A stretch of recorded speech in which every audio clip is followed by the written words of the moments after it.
Damn it కథ అడ్డం తిరిగింది. ట్రంప్ నెతన్యాహు కలిసి రాసుకున్న స్క్రిప్ట్లో లేని సన్నివేశం ఎదురైంది. ఈ యాంటీ క్లైమాక్స్ వాళ్ళు ఊహించింది కాకపోవచ్చు. వ్యూహం ప్రకారమే దాడులు జరిగిన తొలి రోజున ఇరాన్ ఆధ్యాత్మిక అధినేత అలీ ఖమేనీని హతం చేశారు. ఈ దెబ్బకు ఇరాన్ జావకారిపోయి ఉండాలి. మత పాలనను వ్యతిరేకించే ఇరాన్ ప్రజలు లక్షల సంఖ్యలో వీధుల్లోకొచ్చి ట్రంప్కు జై కొట్టుండాలి. 4 రోజుల్లో ఇరాన్ పీక పట్టుకుని షరతుల మీద సంతకం పెట్టించుండాలి. ఇది వ్యూహం. కానీ 4 రోజులు కాదు, 4 వారాలు గడిచిపోయాయి. హర్మూజ్ అనే ఒక సముద్రపు ఇరుకు సందులో ప్రపంచ ఆర్థిక వ్యవస్థ పీకను దొరకబుచ్చుకొని దాని కనత మీద తుపాకీ గురిపెట్టి కూర్చున్న ఇరాన్ దృశ్యం ఇప్పుడు స్పష్టంగా కనిపిస్తోంది. 4.5 దశాబ్దాలుగా ఇరాన్ మీద ఆర్థిక ఆంక్షలను అమెరికా అమలు చేస్తోంది. దాని చమురు అమ్మకాలను నిషేధించింది. తాజా పరిణామాలతో చమురు నౌకల రవాణాకు ఆటంకాలను తొలగించాలని విజ్ఞప్తి చేయడంతో పాటు ఇరాన్ కూడా అమ్ముకోవచ్చంటూ తాత్కాలిక అనుమతిని ప్రసాదించింది. ఇదేమి ట్రంప్ కరుణ కాదు, కాళ్ల బేరమని అర్థమవుతూనే ఉంది.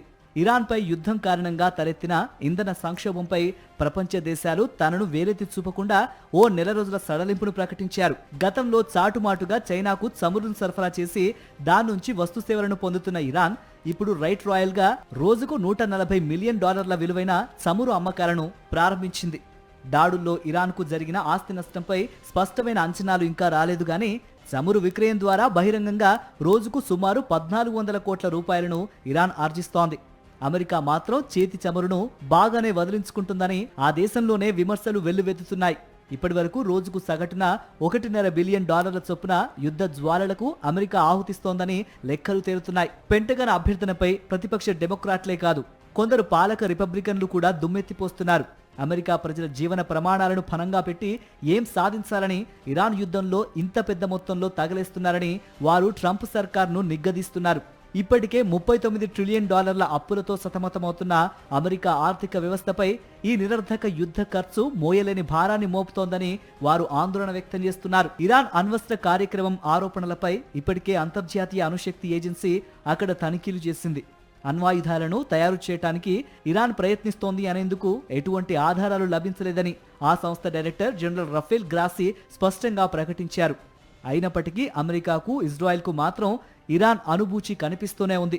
ఇరాన్ను నిర్వీర్యం చేస్తే పశ్చిమాసియాలో పెత్తనం చేసే అవకాశం ఇజ్రాయెల్కు లభిస్తుంది. భారత్ లాగే చైనా కూడా ఇంధన భద్రత గల దేశం కాదు. పైగా దాని ఇంధన అవసరాలు చాలా ఎక్కువ.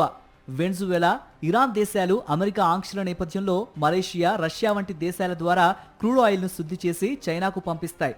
చైనాకు ప్రధాన చమురు సరఫరాదారైన రష్యా కూడా అమెరికా ఆంక్షలను ఎదుర్కొంటున్నదే కావటం విశేషం. డాలర్కు సవాల్ ఎదురైతే అమెరికా తట్టుకోలేదు. అందులోనూ డాలర్ ఆధిపత్యానికి ఊపిరిపోసిన చమురు రంగంలో పోటీ ఎదురైతే చేటుకాలం దాపురించినట్టే.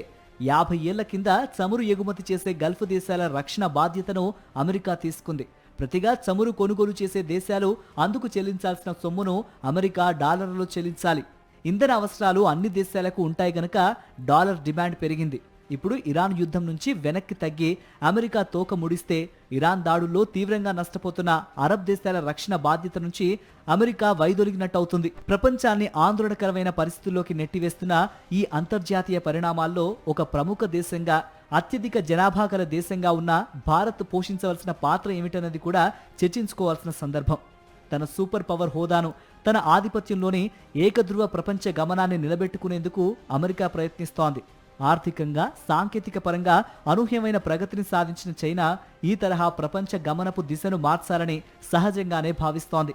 రెండో ప్రపంచ యుద్ధం ముగిసిన తొలి రోజు నుంచి నేటి దాకా దాదాపు 80 ఏళ్ల శత్రుత్వం అమెరికా, రష్యాలది. ప్రస్తుత సంక్షోభంలో ప్రత్యక్షంగానో పరోక్షంగానో ఈ దేశాలన్నీ పాత్రధారులు.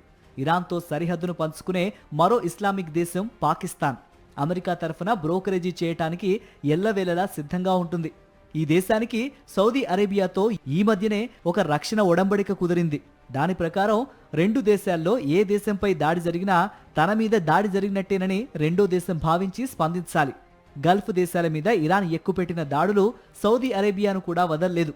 ప్రిన్స్ సుల్తాన్ ఎయిర్ బేస్, ఆరామ్కో చమురు శుద్ధి కేంద్రాన్ని టార్గెట్ చేసి డ్రోన్ దాడులు చేసింది. అయినా పాకిస్తాన్ కిమ్మనలేదు. దీంతో పాక్ ప్రతాపం ఏమిటో తేలిపోయింది. ఈ పరిస్థితుల్లో మనం ఎవరి పక్షం వహించాలి? అమెరికా, గల్ఫ్ దేశాలు భారత్తో అతిపెద్ద వాణిజ్య భాగస్వాములు. కోటి మంది భారతీయులు గల్ఫ్లో, 50 లక్షల మంది అమెరికాలో జీవిస్తున్నారు. ఎన్ఆర్ఐలు సాలీన మాతృభూమికి పంపిస్తున్న 12 లక్షల కోట్ల రూపాయల్లో గల్ఫ్, అమెరికాలదే సింహభాగం. ఉగ్రవాద ముప్పును ఎదుర్కొంటోన్న భారత్కు ఈ విషయంలో నమ్మకమైన మిత్రదేశం ఇజ్రాయెల్. రక్షణ, సాంకేతిక, వ్యవసాయ రంగాల్లో మనకు సహకరిస్తోంది. కనుక భారత్ ఎవరిని దూరం చేసుకోలేదు. ఆచితూచి వ్యవహరించడంతో పాటు ఉద్రిక్తతల ఉపశమనానికి శక్తి మేరకు ప్రయత్నించడమే భారత్ ముందున్న మార్గం. దాంతోపాటు జాతి ఆత్మగౌరవాన్ని నిలబెట్టుకునే విధంగా వ్యవహరించాలి. అప్పుడే విశ్వగురు హోదాకు అర్హత పొందగలం.